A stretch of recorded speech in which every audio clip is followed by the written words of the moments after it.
Hey everyone, welcome back. In this series, I'm building a Microsoft Fabric data platform for my business completely from scratch, and I'm trying to leverage an AI-first approach to development. And before we start building properly, what I'm going to be doing is a few different feasibility tests. This is the first in 3 videos in which I'm going to be focusing on different areas of technology that I want to prod in terms of the feasibility for me to apply in my own project. The first one is going to be on ontologies. The second one is going to be about data processing. And the third one is going to be about the visual layer.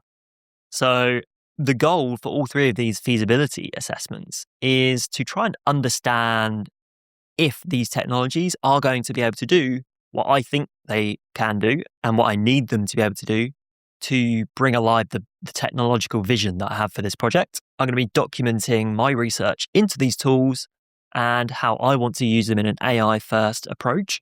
So hopefully it's going to be useful and interesting. This isn't going to be an introduction to ontologies. I will just let you know that because we are taking this AI-first approach, we're going to be heavily relying on the REST APIs for ontologies and graphs. And that was the focus of a lot of my personal research because I want to be automating the creation and updates of graphs. So that is what the focus of this video is going to be on. If you're interested in ontologies for beginners, then leave a comment below. I can happily do that on the channel. We'll also be discussing this a lot in our community, Fabric AI Workflows. This is launched very recently, and ontologies and Fabric IQ in general is going to be a core part of that.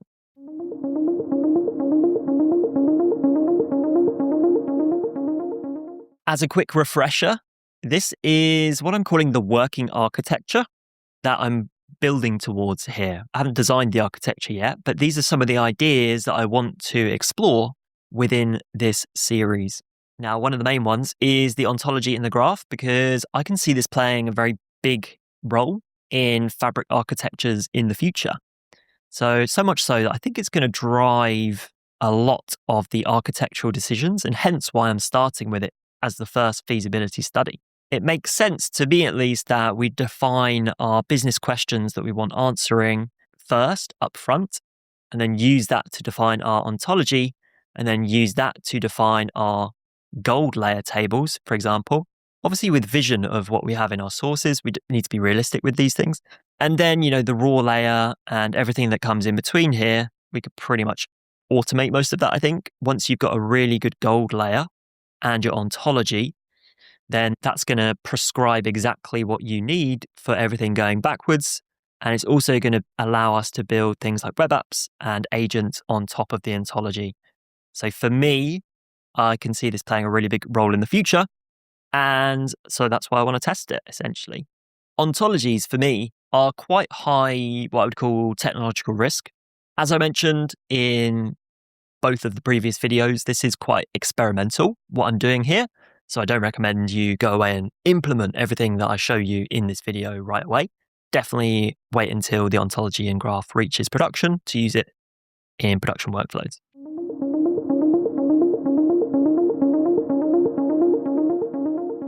I'm going to be showing you the outputs of my ontology feasibility studies that I've been doing over the last few days. Specifically, I'm going to walk you through the 55 hypotheses that I tested. I wanted to minimize and mitigate the technology risk associated with ontologies because they're very, very new. I wanted to be sure before I implement them in my full build of the project that I can get them to do what I want them to do, essentially. So that is what I'm showing in this video. You'll know that in this series, I'm trying to build things primarily using AI, just to see how far we can get in that AI-driven approach. In the last videos, you saw I set up BMAD as my kind of like project management, my agile AI development system for the project. And it's going to be the same, right? If we pick an ontology, I don't want to be working in the Fabric UI. I'm sorry, all of those people that probably spent a long, long time building this UI. But to be honest, I'm not going to be using it much on my project. So a lot of this research is around understanding the capabilities of the REST API so that I can do a lot of my development from inside VS Code and using Claude Code.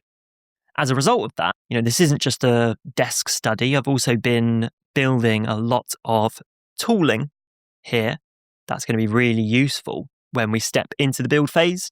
Essentially, I've created a few libraries with the help of Claude, obviously, that just wrap around what's available in the REST API and have allowed me to essentially automate the development of ontologies and graphs and querying those data sets and testing ontologies as well, and also manipulating the lakehouse layer on which these ontologies sit. A lot of the techniques that we see here are not specific to ontologies. So a lot of the techniques here are really good AI-driven development workflows for anything in Fabric, because it uses the item definition, and everything in Fabric has an item definition. So I'll draw those comparisons as and when we come across them.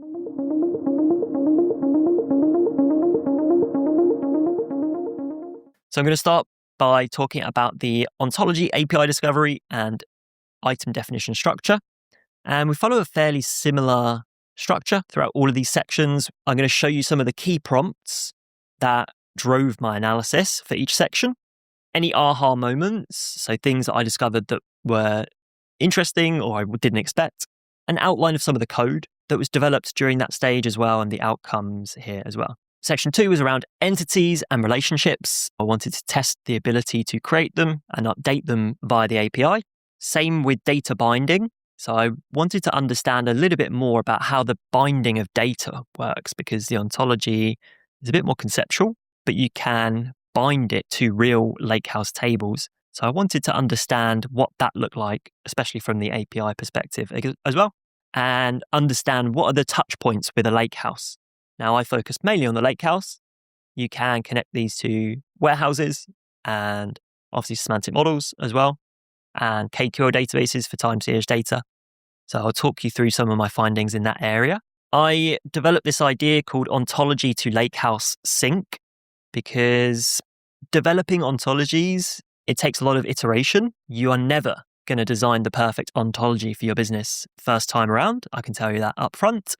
So what was really important for me was to build a bit of a sync between the design of the ontology that we're going to generate with natural language through Claude, because we're using the REST APIs, and the underlying lakehouse tables. So when I said that I want to initiate an ontology-driven architecture, this is what I mean. We're going to design the ontology based on business questions, competency questions, as we're going to see in a moment. And then I want that to propagate backwards through the architecture to inform the structure of your gold layer. Now, if I flick over to this diagram, so I'm currently focusing on the ontology and the graph section, and I've built some backwards syncs effectively so that we can get the ontology that we need for our business, and then that dictates the structure of our gold layer. And using the Livy endpoint, we do actually create and manipulate these tables in an automated way based on the updates to the ontology and the graph, which means that we can always iterate at a very fast pace. Because we're using the APIs, we're not messing around in the front end. It's an interesting front end. It's going to be tricky, I think, to manage an enterprise scale ontology and graph project through the user interface alone. So I used the user interface for my research to match up what I was seeing on the back end in the REST API, and just to validate that things like, these sorts of stuff, the relationships, the entities, this sort of stuff is all created successfully as a validation layer, really. So after this section, we're going to move into the graph. So understanding a bit more about graphs and how they're related to the ontology. Then I looked at entity keys and contextualization and edge discovery. We'll talk about what all those things are, because they're very, very important for understanding how ontologies and graphs relate to each other. Then we're going to look at GQL queries. So the graph, which sits underneath the ontology, is queryable using GQL. So graph query language, not to be mistaken for GraphQL, which is a different language entirely. I was also interested in understanding about CI/CD and environment switching, because, this is a Fabric item like any others, the ontology. I was interested in understanding how it would pass through a development lifecycle through dev, test, and prod. So I was looking for ways in which we can switch out environment parameters, how lake houses, the bindings are exposed, because that's going to be the core thing that we need to worry about in that scenario. And I also discovered this thing around graph refreshing, which is perhaps the most surprising discovery that I made, because it doesn't really work how I expected it to. So I'll come to that at the end. But all in all, I'm going to walk you through 55 hypotheses that I tested, and I hope that is going to be quite educational.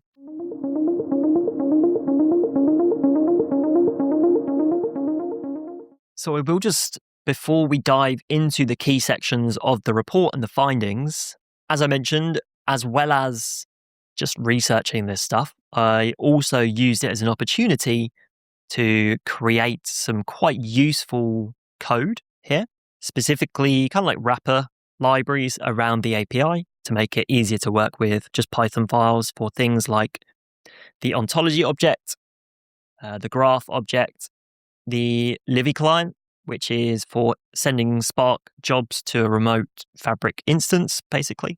So that's going to allow us to update the lakehouse based on the structure of the ontology. The definition builder is quite an interesting one, because that's what we use to manipulate the item definition here. So I'll talk about what that role has. And the lakehouse sync is essentially just operationalizing that Livy client.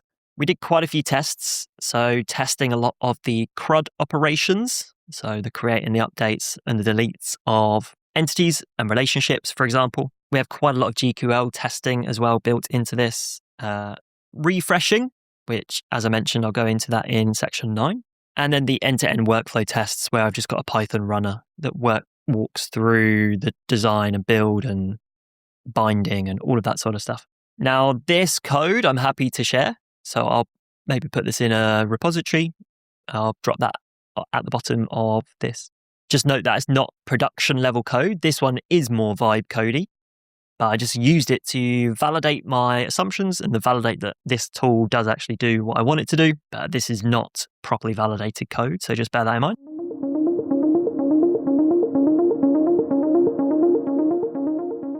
All right. So whenever we want to automate things in Fabric, we need to understand what is available in the API. And normally when Microsoft release new items in Fabric, the API kind of lags a bit, right? It's not their first priority, but this is a really well thought out functional API, mostly. There are a few things that I couldn't get working. Now, bear in mind that this is still a preview feature, and these endpoints are still a preview feature. So this is, as I mentioned, like an experimental project using the latest tools. So this was my first port of call. I wanted to understand primarily what is possible through the API and what is not possible. Now, from working with a lot of automation of Fabric items in the past, I know that one of the best things Microsoft did was introduce this concept of an item definition. So that didn't always exist, but now I think it exists for every single item. And these are really core for automating things, trying to understand what that item definition is for each Fabric item, especially in an AI world. So this is becoming ever more important, this way of working. And so I was interested in understanding what the item definition looked like for ontologies and graphs. Essentially, it's just a big JSON representation of everything that gets bundled up into this object. Okay, so any changes you make in the UI also get encoded into this item definition, and we can call things like get the ontology definition to get the current definition of that ontology, and same for update. Okay, so these were the first parts of my research that I was most interested in. Because in theory, if we get the current ontology, then we use Claude to make some changes to it. Then we can run this update ontology and then just go through this loop over and over again. But we need to understand how to write these definitions, because this is not something that is going to be in Claude's training at all. So that's a key part of training, or kind of like fine tuning, not in the traditional sense of fine tuning, but training your AI assistant on these sorts of things like item definitions is a really important part of AI automation going forward in Fabric. What I found was that the definitions are atomic. What I mean by that is that you can't update individual properties of the item definition of the ontology. You just have to get all of it, make changes to all of it, and then update all of it in one block. And if you're not really familiar with item definitions, I've also included those here. So they're obviously different for ontologies and graphs. It says decoded because you need to base64 encode them and decode them, depending on whether you're writing them or reading them. Essentially, it's just a big old bit of JSON that encodes everything that you put into your ontology. So it looks a little bit like this. And so we're just teaching Claude what this structure looked like. And sometimes what I was doing was taking screenshots of the UI, and then obviously it can see the ontology JSON in the background. And it just enables Claude to understand how these things map together so that it can then write new item definitions in the workflow that I'm trying to create. So that was a key finding from this part. We tested the following hypotheses. So can we retrieve the full ontology via the REST API? Yes. Can we decode and encode the base64 definitions? Yes. Then I tested, can we make some changes to the definition and then push it back in a single atomic update? Yes. And there's another thing about long-running queries, essentially, long-running operations, just that is used across a lot of the API endpoints as well. And so you can also use that technique for these as well.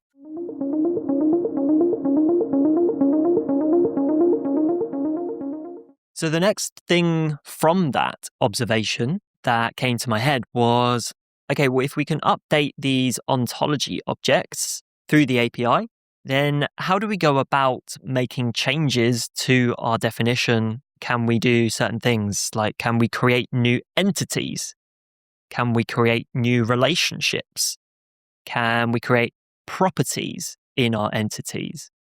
And this was a discovery mainly just through looking in the UI, building a bit of a sample graph, looking at all the key concepts and thinking, okay, whatever you can do in the UI, how can I do that in the API? How do these things translate into back-end item definition structured JSON?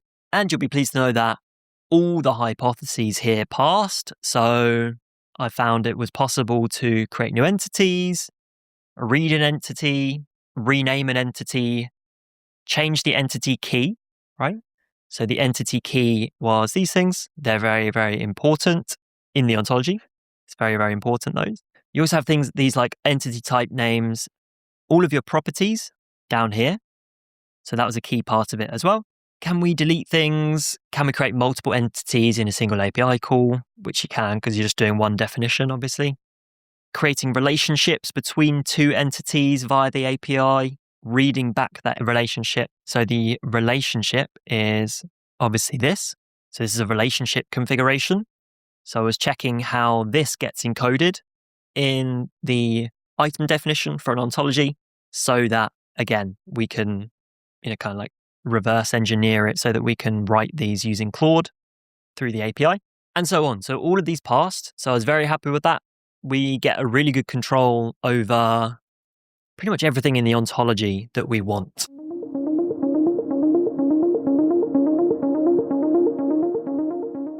Now, the next part was data binding and the Lakehouse integration. So I was happy that, relationships and entities in our ontology worked, but then you have this kind of like the binding element down here. So data sources. And if you clicked through to the binding tab, this is where you connect up your entity here to real world data in OneLake. So you can connect it to a lakehouse and you can connect it to a warehouse or a KQL table. And you have two different types. You have static data, which is, for example, a lakehouse data or your warehouse data or time series data. So this is one of the big innovations really with the ontology, is that it can accept both. So your data can either be real time or it can be more static. And that's an important distinction I've found when we get through to talking about graphs. Because the thing with a graph is that if you have a static data type here, your graph needs to be refreshed. So just bear that in mind. Whereas obviously the real time doesn't need refreshing. And the refreshing is where I found some of the biggest challenges currently with the API. We'll get to that a bit later on. But these were some of the prompts that I shared with Claude as I was going through these investigations. So I want us to understand how data binding works, both in terms of how it's represented in the UI and in the item definition. So we're trying to learn these two in conjunction and get Claude to understand those differences and how the two relate to each other. Then looking at static properties and time series, two different types of binding, understanding a little bit about the differences between different data stores. Now, from my personal need on the project, I'm going to stick with lakehouses, but it is useful to know that all of these exist as well. So then I kind of shared what my ultimate vision was in terms of how I wanted to develop my ontology, which is this one here. I want to run an update statement on the relevant data store tables and then rebind based on the new structure. So this is how I wanted to develop, or at least I wanted to let Claude know that I was going to develop something. So I'm going to start with my ontology. That's going to push out a load of update statements to my lakehouse. Okay. And then I want to bind these two together. And I know they're going to bind because, my update statements have changed the structure of the underlying lakehouse. So that was my vision that I wanted to carry out here. And so we built a bit of a suite of tooling that enabled this. To achieve this, we built this Livy connector. So if you haven't used the Livy connector before, you can essentially connect to a lakehouse Spark environment that you've got in Fabric, and you can send statements like Spark statements through the REST API to it. Probably at this point, it's probably a good place to open up Claude and show you some of these things in action just to kind of understand how it works a bit. So let's just start a new Claude session. Hey, Claude, I just want to showcase the lakehouse integration with the feasibility studies from the ontology that we did. Specifically, can we just build a bit of a scenario where you create a very simple ontology and then showcase the lakehouse generation and table creation statements as well? You can use one of the existing ontologies that we have, actually, maybe the online courses one. Yeah, so I think maybe that would be quite a good thing to do, because here I've got Claude to create me a very simple ontology around online courses. Now, this is one of the end-to-end integration tests that I did with it. So this is just one of those. And it creates a few entities like instructor, course, module, student, enrollment. Crucially, it also built the lakehouse here and then did the bindings as well. Because one thing that I think is certain is you're never going to get your ontology designed in a one-shot way. It's always going to be iterative. So building this tooling was one of the most important things that I wanted to get right, so that we can iterate very fast on new designs for the ontology, because I want to have a load of business questions and then I want to assess different ontological designs based on how well each of the designs answered specific or all of the questions in total. And to do that, you need to update the lakehouse underneath it in real time, in my opinion. Otherwise, all of these bindings and properties, it's just going to be an absolute nightmare to manage, especially in the UI. Okay, so it's gone away and understood a little bit more about one of the ontologies that I've got in Fabric, and it's understood that there's 4 entities or 5 entities, 4 relationships. There's a few tests involved as well, plus all of the GQL files and things like that available here. So also had a look at the structure of the code that I've got here. So some of the lakehouse syncs and the Livy clients and that sort of thing. So now, just to kind of showcase what this can do, hey Claude, please can you add a new entity to our online courses ontology and then create the lakehouse tables to support that entity using seed data for now and bind the two together. The new entity that I want you to build is course platform. So these online courses are published to a variety of different course platforms. So that's going to be the new entity. So create that and the relationship. So we'll just send that off and see how Claude gets on with that. There you go. So now you can see it's kind of diagnosed what needs to be done. I'll add a course platform entity, link it to course with a published on relationship, create the seed data, update the config. Since source is the table that holds the foreign key relationship, platform ID, it's also going to need to update the course. So this is an existing thing that we've got in our lakehouse. So it's going to need to do some sort of update statements on that. So it's defined this ontology JSON, which is kind of like a local representation of the ontology. And it uses that kind of like a metadata driven approach to update the ontology in Fabric via the REST API. So let's just give it permission to do that. Creating the seeding data. It's add some competency question. So again, this is a key part of the workflow. It's essentially creating its own unit tests. So it's creating a GQL statement that's going to test those relationships that we've just described are actually going to work. Okay. So it understands the use case. So for example, Udemy here, and it writes the GQL statement that's going to test that we've set it up correctly. Here's a summary of everything that was added. So we've got a new entity here, a new relationship, modified entity, which is the course. We added some seed data and then added the GQL queries. So deploy it, please deploy. There you go. So now you can see we're performing an incremental update on our ontology. Okay, we're going to add course platform to the existing online courses ontology. It got a bit confused to begin with because it thought I was asking it to recreate online courses, and it said there's already one that exists with that name. At the moment, I haven't done much around updating existing ontologies, so it's kind of figuring that out for itself, which is good. But all of this functionality is part of the libraries that I've already built, which is adding a new entity, adding a new property, which is platform ID, to an existing entity, adding a new relationship, creating a new lakehouse table for course platform, altering the existing course table to add the platform ID column, loading seed data. Again, that happens through the Livy endpoint for both tables. Okay, so it took 4 minutes to do that update. 9 steps in total, completed successfully. We updated our ontology. We updated our lakehouse, and then we bound everything together again. Again, all through natural language, all through the existing Python tooling that I've created here. So to complete the graph integration, you're going to need to refresh the graph from the Fabric UI to validate with Python Runner. So this is one of the major blockers that I found so far in the process, refreshing of a graph. Let's go and see what that looks like, and I'll explain that in a bit more detail. So here I am in my online courses. I'm just going to actually refresh this to make sure that we've got the latest version. So we can see that we do now have course platform. So it's created that new entity for us here. Course platform published on. So the course is published on the course platform. Now the course platform, we've got a key already built in here. We've got the properties for the platform, which is name, platform ID, and URL. And these are already bound. So basically our agent Claude has bound these to a new table. So it created a brand new table in our lakehouse here.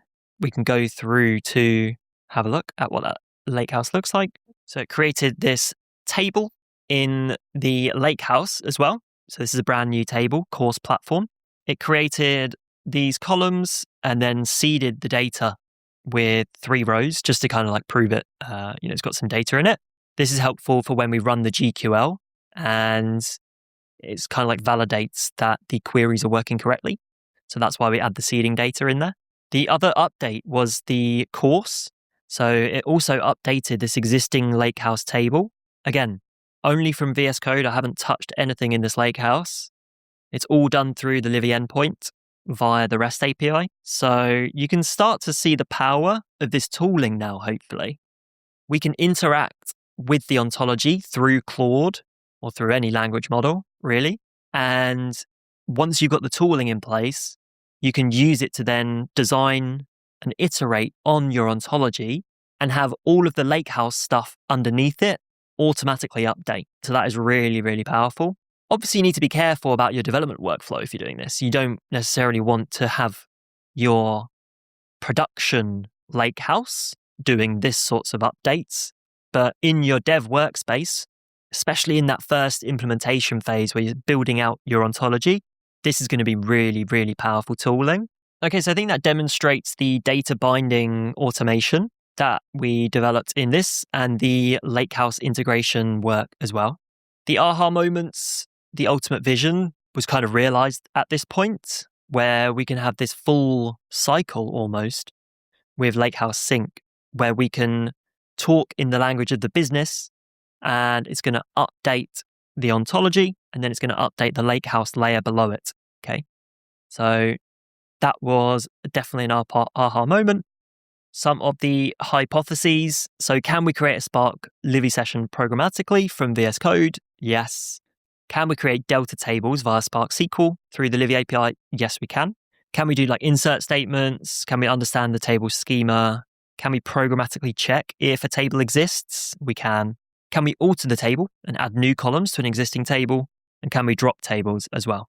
So all of those were passing. This one is pretty much exactly the same. It's just following on.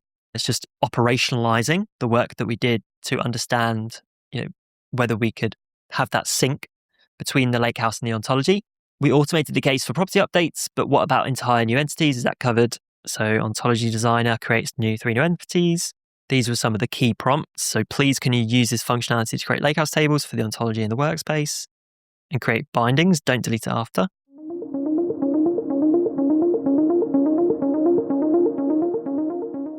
Okay, so at this point, I was pretty happy with the ontology, but the one thing that I wasn't quite sure about was the relationship between this ontology object and the graph object. So if you come through into a workspace here, you'll see that I do actually have 2 ontologies here. And underneath the ontology, you have a graph here and also a lakehouse with a SQL endpoint. Now, I never actually understood the purpose for that lakehouse. Maybe there's an obvious answer, but I haven't used it and I investigated it and it seems to be empty. And anytime you update your ontology, it still remains empty, I think. So yeah, I'm still not sure about the purpose of this lakehouse, but the graph model is very, very important. And the relationship between the ontology and the graph is very important. So a graph is a separate item type. So you can create a graph completely separate from an ontology. There's similarities in that, we're defining, in this case, nodes and edges, whereas in an ontology, you're talking about entities and relationships. So there's a slight terminological difference here. But the reality is your relationships and your entities that you define in your ontology, if you do it correctly, will get propagated automatically down into the associated graph model. Key differences, at least from my current understanding, is that the graph is where the actual data layer lives. The ontology is more conceptual, right? So you're just understanding the mapping between different entities in your business, whereas the graph is where the bindings actually come into play. So you've got real data sitting here, and hence why you can run GQL and get real data back. You can't run a GQL query against an ontology, as far as I'm aware. Yes, you can dictate the bindings in the ontology layer, but if you want to actually do some querying and get some data back, that's where the graph comes in. Now, one pretty important thing to bear in mind here is that to get that propagation from the ontology down to the graph, you need to have this key. So that's a really important field. Every entity must have a key. Otherwise, it's not going to go down through to the graph. So to kick off the investigation and the exploration of the graph, I was asking things like, what's the relationship between the ontology that I defined and the underlying graph object? I noticed that it's automatically provisioned under the ontology object. Again, I got it to build another wrapper client. So the graph model API has its own set of endpoints. So again, I asked it to create the graph client this time. Essentially, I just pointed it to the documentation. A good starting point if you're looking to automate anything is to come to this page here, items operations. And I essentially pointed Claude to this and said, just build me a thin wrapper client around all of these endpoints so that I can call them very easily with Python functions. And that was the starting point for this.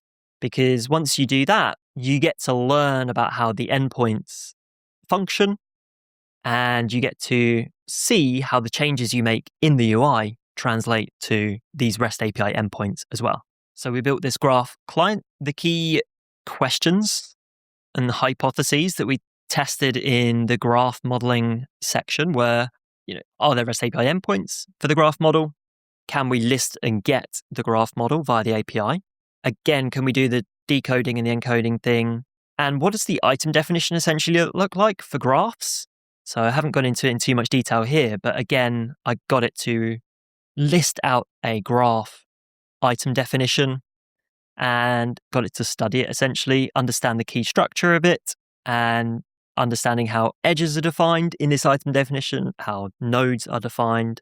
Crucially, things like this, as we get into CI/CD, this becomes really important because it's in the graph definition that the bindings to data sources takes place. And I was really happy to see that this is done by the ABFS path. So if you've done any sort of CI/CD automation, this makes it quite simple to perform parameter switching if we're using the ABFS path. We'll get to that in a slightly later finding in the report. But yeah, I studied the structure of this item definition and was very happy to see the ABFS paths in there, and got Claude to, again, research how this is defined so that it can develop these things on its own.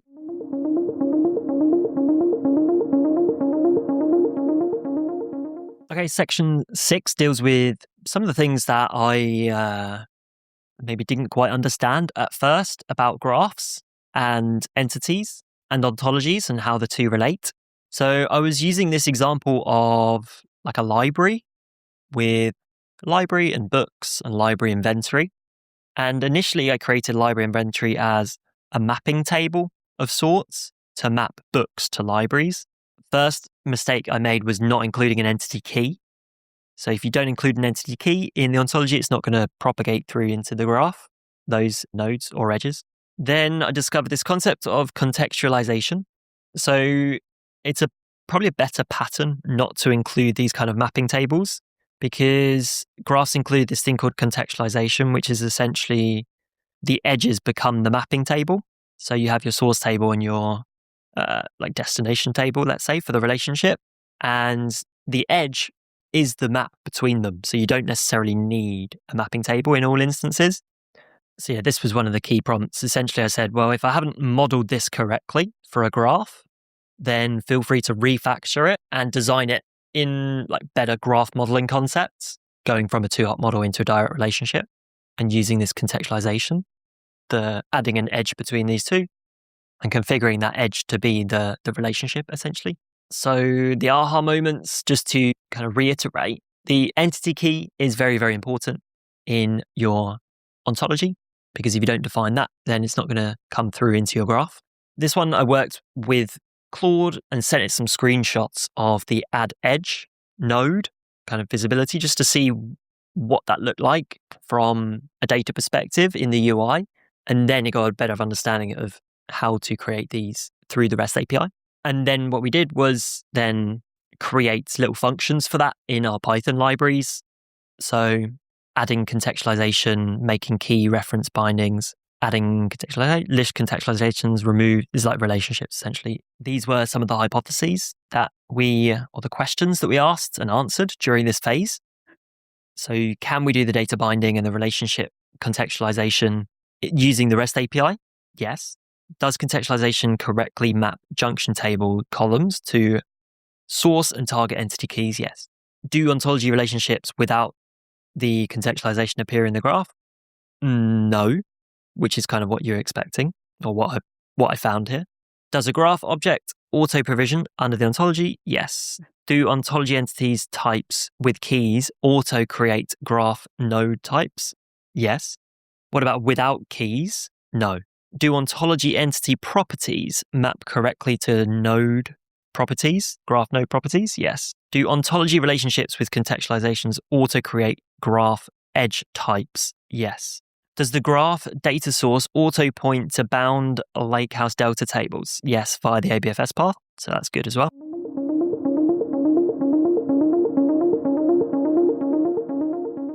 Okay, and then my attention turned to actually querying the graph. So could that be done through the REST API? And this is really important because it closes the loop, because our loop starts with asking business questions, creating ontologies, that propagating down into a graph. And then if we can get the data back from GQL queries to validate our questions, business questions, then we've got pretty much a closed loop that we can iterate on really quickly, which is a lot of the time what we want when we're doing AI development in Fabric or in any sort of development, really. So the GQL testing flowed naturally from the graph model investigation. And after inserting test data and refreshing the graph via the UI, comprehensive GQL testing was performed.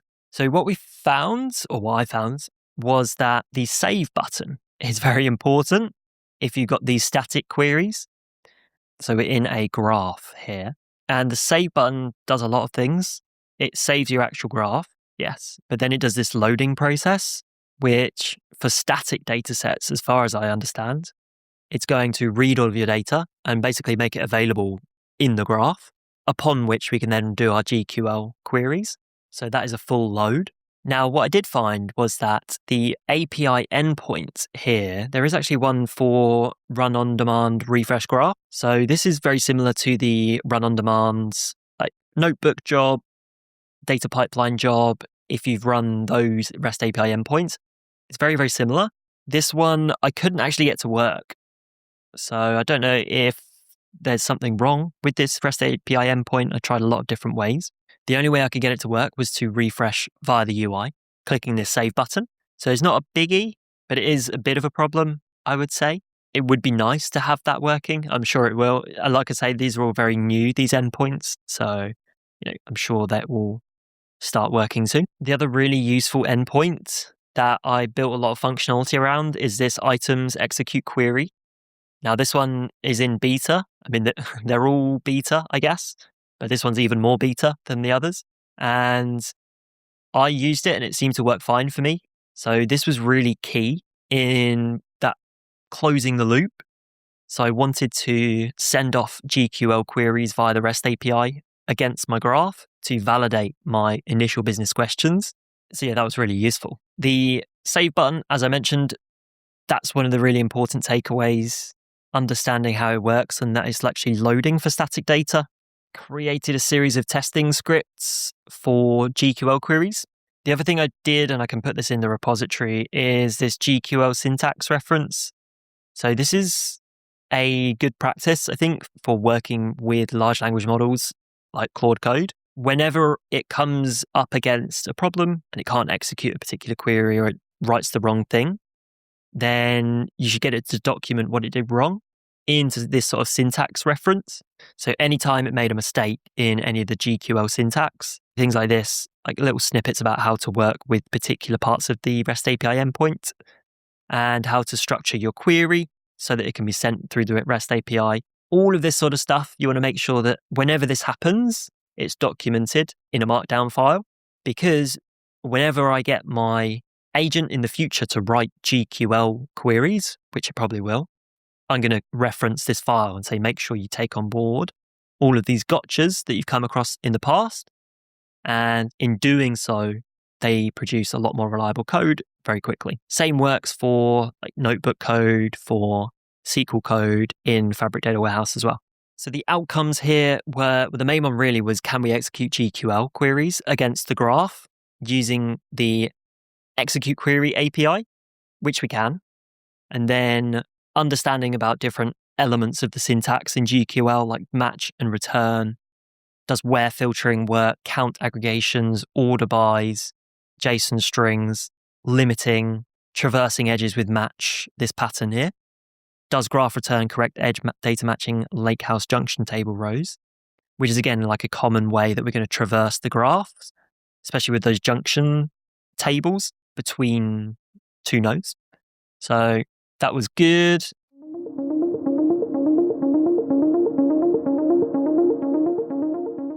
And then one of the final things was around CI/CD, and I kind of alluded to this earlier, but I particularly prodded it on understanding those item definitions because those are the things that we can swap out.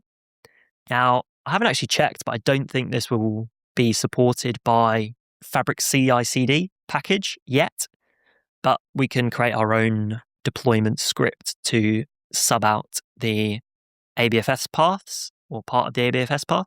Once I saw that, I knew that it would be possible to perform CI/CD across dev, test, and prod of the ontology and the graph object. So that was a key finding that I wanted to get from this research. All environment-specific values are reduced to just two parameters, the workspace ID and the item ID, which is the actual lakehouse itself. All of these get put into the ABFS path, and so we can substitute those when we deploy between dev, test, and prod. And it also noted where those are, so in which of the files, essentially, which of the item definition or parts of the item definition. In the entity data bindings, the relationship contextualizations, and the graph data sources. So the dev to prod pipeline only needs to swap these two values via this get, modify, and push pattern.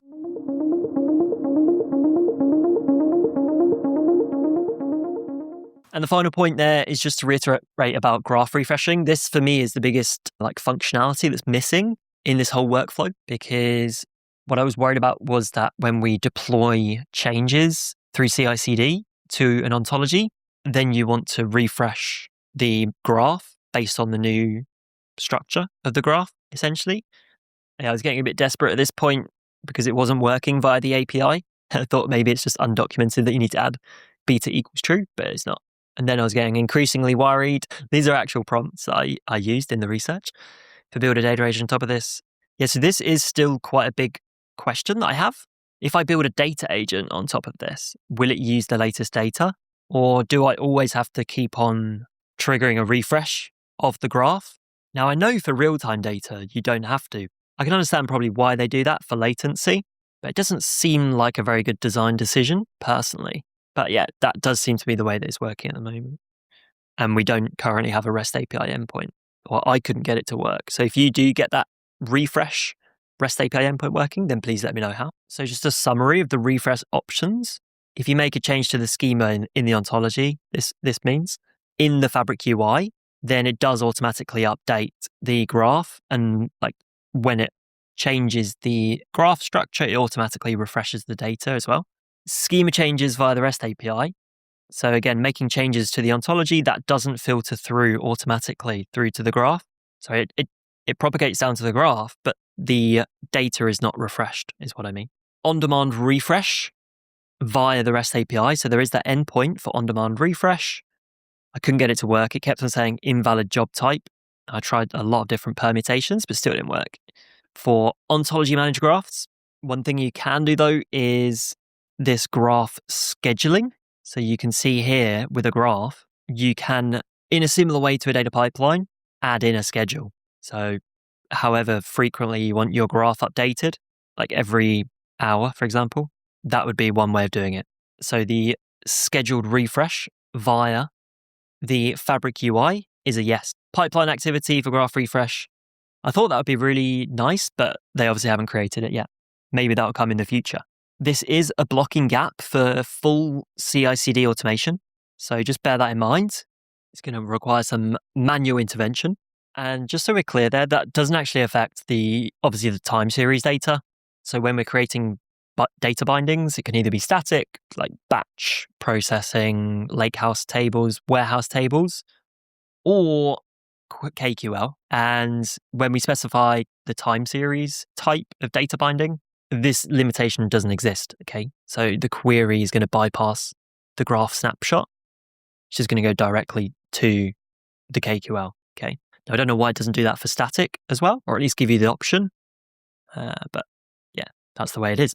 I haven't really done much testing on the time series elements of ontologies because for my use case, I don't think I'm going to have much real-time data. We'll see. I might try and integrate some, but it's not a core requirement at the moment.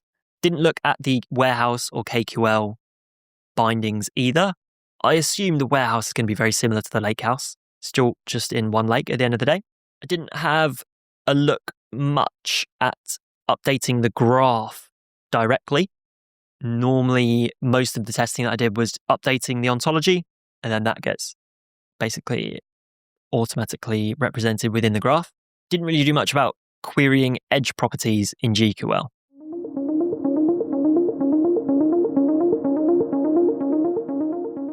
So yeah, that was it really.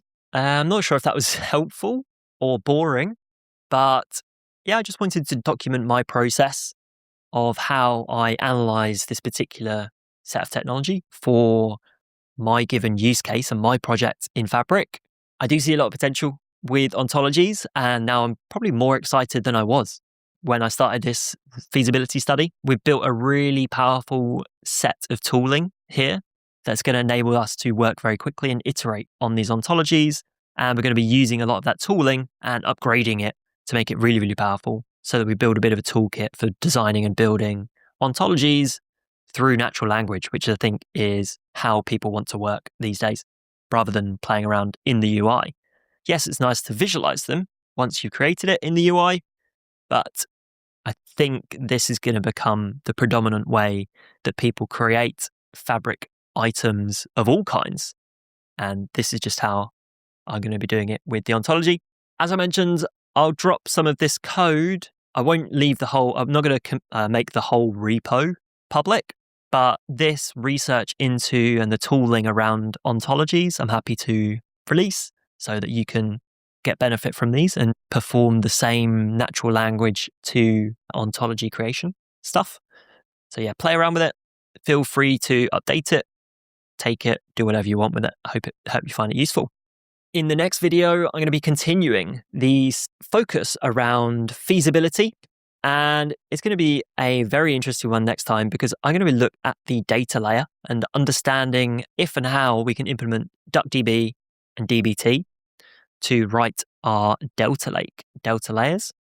So this is this section here really of our architecture. How do we go from raw to gold as efficiently as possible, and preferably doing it via VS Code and a local development route so that we can use Claude a lot. So I hope you found that useful. Thanks very much for watching. I'll see you in the next video.